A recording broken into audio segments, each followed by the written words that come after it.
Welcome to the Felt Dyslexic Artist Interview. My name is Liz Buckridge. For me, as a dyslexic artist, other artists and creatives have always been my number one inspiration.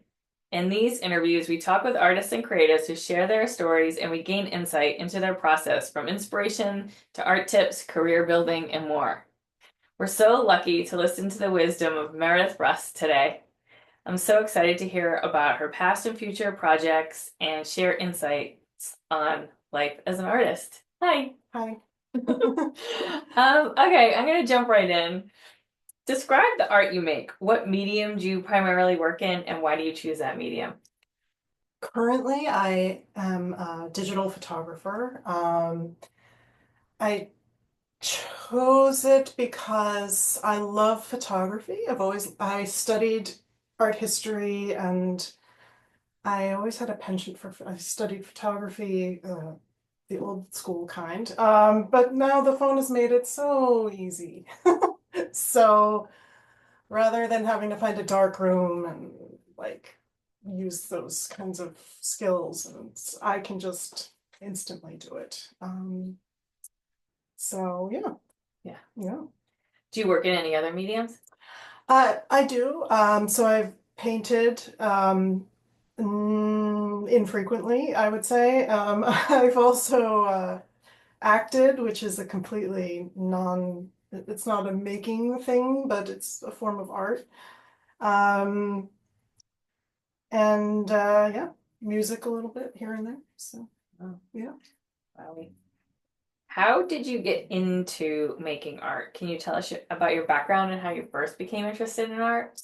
Sure. So from the earliest age, I think I loved it. My mom took us and dad took us to museums and we had art in our house. Um, so it was just something that I was always drawn to. And um, painting, drawing from the earliest age, I don't, yeah, always did it. How did you get into your specific style? Um, I feel like the medium, digital photography, sort of has dictated the parameters for what I'm able to do. It's given me a framework, like literally, like it's this big on your phone. So, um, yeah. What was the question? So maybe this will help out. It's a two-part. So Okay. how did you get into your specific style? What Uh-huh. themes or subjects inspire your work? Okay. So themes and subjects, I would say nature for sure. But also urban landscapes. When I was living in New York, I was inspired all the time by the city.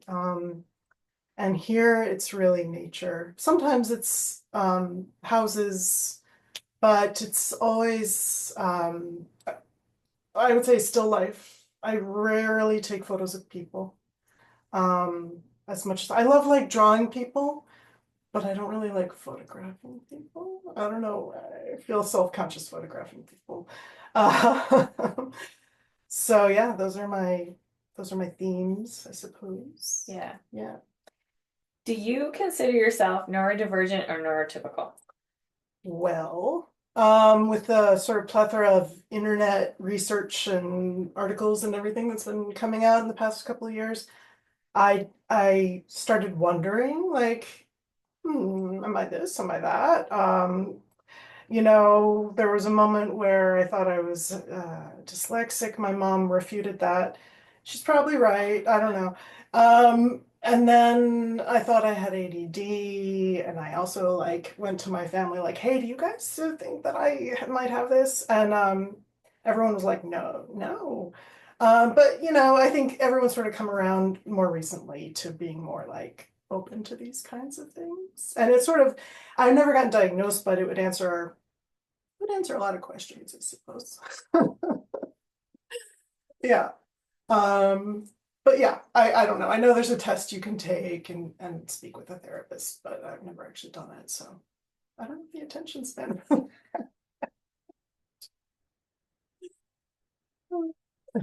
you faced any challenges or setbacks in your art career, and how did you overcome them?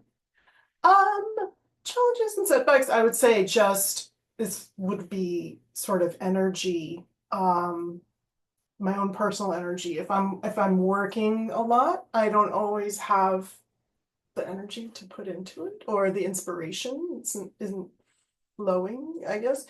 Um, that would really be kind of the only issue I can really think of, yeah. Yeah.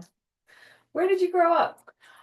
So I was born in Philadelphia and then I lived there until I was 10 and then I moved to Newport, Rhode Island. And I've been here off and on since then. So Hmm, yeah. cool. Yeah. Do you remember doing the art when you were a little kid? I I do. I remember specifically we had a pot like a ceramic pottery class in school, which was always my favorite. And I remember vividly making a mug, and glazing it and choosing the glaze, and I totally did it backwards. I think I was in second or third grade, and they said, I think what they said was make sure you glaze the rim so you can drink out of it. And I heard it backwards, like don't glaze the rim. So it's an unglazed rim mug. And the rest of it is glazed except for Do you still have it? it's somewhere. I don't have it in here right now, but it's probably in some box somewhere. Of that. Do you have a favorite colorway for your art? And is the colorway for your art the same or different as the colors in your house, like the palette? So I would say saturated. I can go different ways. I love saturated colors. And I love contrasting colors. So orange and blue, red and green. Um, I can also go into pastel. I love pastels. I love black and white. I have a lot of different sort of feels and to what I like. And it definitely carries over into my house. Sort of like here we're in sort of the neutral olive green area, and then over there is the red and purple area, and I feel like my house is like an extension of of me, and it's actually its own kind of art piece. Yeah. Yeah, definitely. I love this house. So describe the space where you make your art.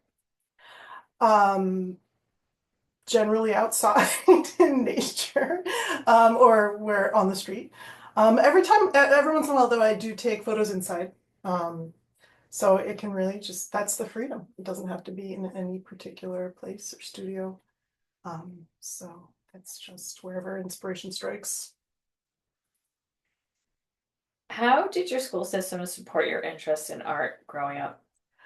Um, so my my elementary school was amazing. I went to an all-girls school in Philadelphia, and they had an incredible art program. And um, like I mentioned, my ceramic mug, but it was like we would do all sorts of different paintings, drawing, ceramics, and so it was always there. Then when I moved here, I went to public schools here in Newport, Thompson and Rogers, and they are actually pretty decent, for the 80s, like art programs and teachers. Maybe not, didn't have as much sort of resources or money, but the teachers were really nice. And if you were into it, they were there for you and they supported you and they would encourage you. And so, yeah, a lot of really great teachers here too. Yeah. Mhm. How do you see your work evolving or changing in the future? What do you have planned? Um, I really don't. I'm just gonna keep doing what I'm doing. I don't really have a plan. Um, yeah, just keep just hoping inspiration strikes and taking photos on my phone. You know, I could print them, I could have a show, if someone really wanted to. Thank you. Um, is making art an emotional process for you or strategic? Emotional. Yeah, without a doubt. It's just I feel it, I need to capture it. And then it just has like an atmosphere and a feeling and strategic wise, I suppose, like the framing of the shot and you know, shapes and colors and things like that are decisions I make, but they're usually very spur of the moment. They're not planned. They're just I see it and sort of angle things and frame things and then take the picture. Hmm.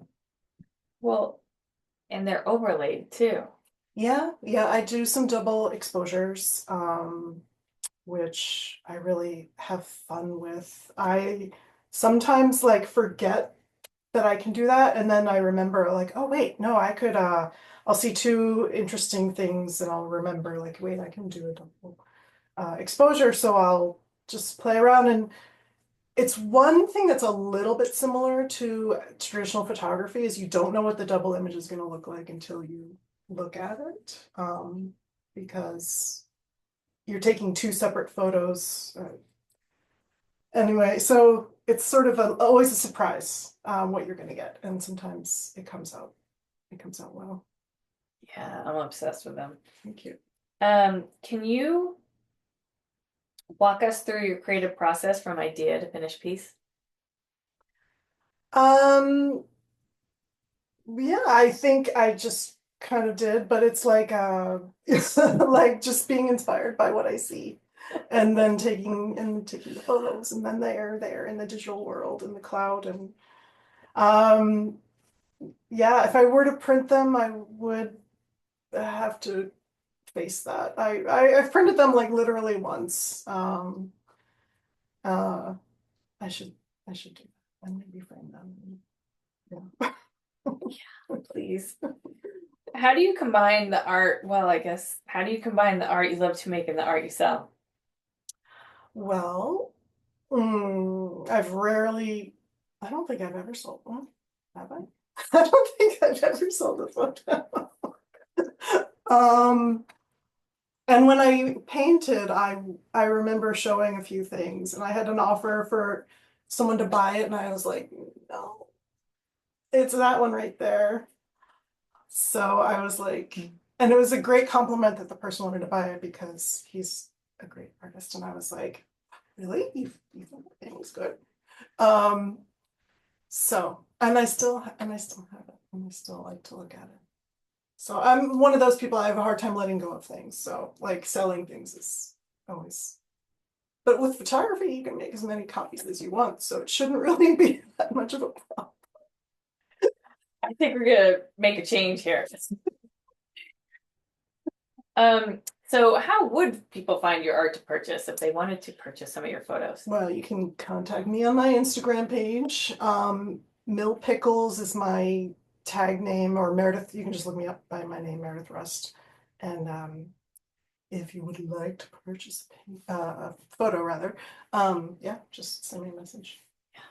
We'll put that information in the show notes. And then I guess I'll have to print and frame. Yeah, yeah, yeah. Can you share a recent project or a piece of work that you're particularly happy about? Um, I feel like the last few photos I've taken, I'm really happy with. Basically just their sunsets, their double exposures down, just down at the end of my street. Um, and yeah, I don't know. I do like them. Yeah, me too. Thank you. I'd show them to the audience, but they wouldn't see it on my phone, so I won't. Well, I think we're gonna make some changes. How do you stay motivated as an artist? Um, Honestly, I kind of forget about it until inspiration strikes. I'm not really doing this every day. Sometimes I'll go like a couple of weeks and I'll be like, hey, wait a minute, I haven't taken a photo yet. Or it's like in like 2 weeks. And yeah, it's really just like when the moment strikes, that's my motivation. Yeah. Are there any artists or creatives who have influenced or inspired your work? Um, yes, many, many. Like I said, I studied art history, so I'm hugely inspired by all of art history. So like some of my favorites are Whistler. Um, uh, yeah, I like fell in love with Monet at an early age. Uh, yeah, and then abstract expressionism. Pollock, of course. Like Joan Mitchell um, is one of my favorites. Yeah, Yeah, so many. so many, so many. What advice would you give to an aspiring artist looking to pursue a career in the arts? I would say, yeah, do it. Best of luck. It's like with today's atmosphere, I feel like there's a little more competition, I guess, but there are also a lot more resources.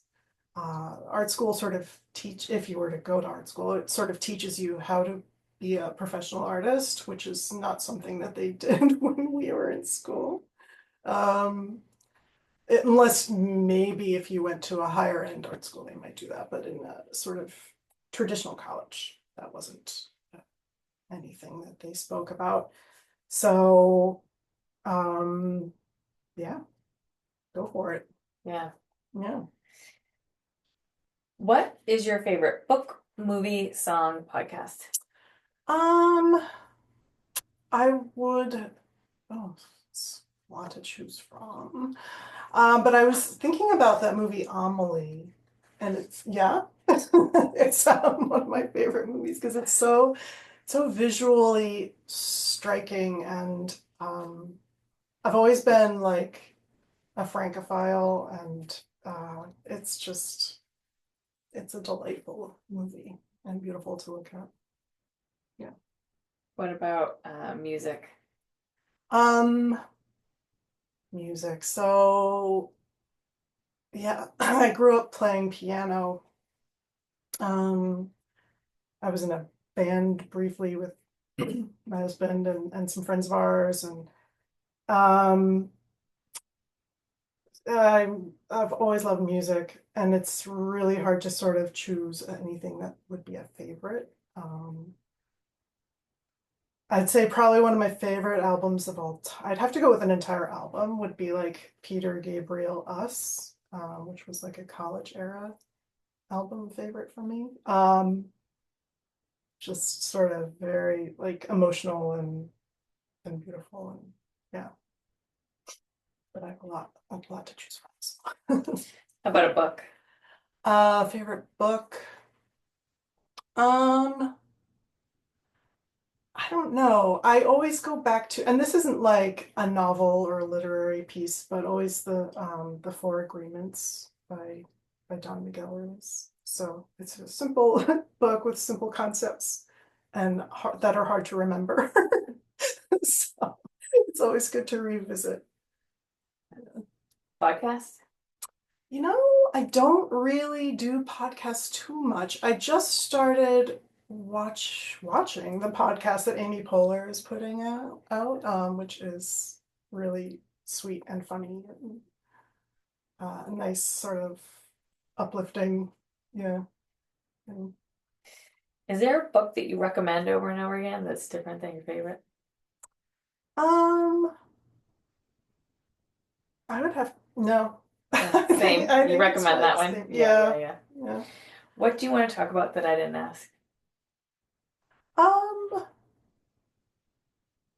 I I don't know. I mean, I could talk about acting a little bit. I know like you concentrate on sort of things that are made, um, but I branched into acting like I was saying about 15 years ago, mostly theater. Um, and uh, I'm really looking forward. I have a small part to play coming up in November, so I'm looking forward to that. But yeah, so looking forward to creating again with a group of people. So Where is the play? it's in the common burying ground. So it's actually takes place in the cemetery, and it was written by Rebecca Noon, who's a Rhode Island-based playwright, and I think it's gonna be really great. That's cool. Yeah, It's very cool. yeah. Well, thank you so much. Thank you. Thanks for talking with us today and letting us into your space. It's so Yes. cozy here. Thank you so I much. love it. And I felt inspired for sure. I really encourage you to print those photos. They're amazing. I Thank love you. them so Thank much. you. And much love. And we'll see you next time. Yay!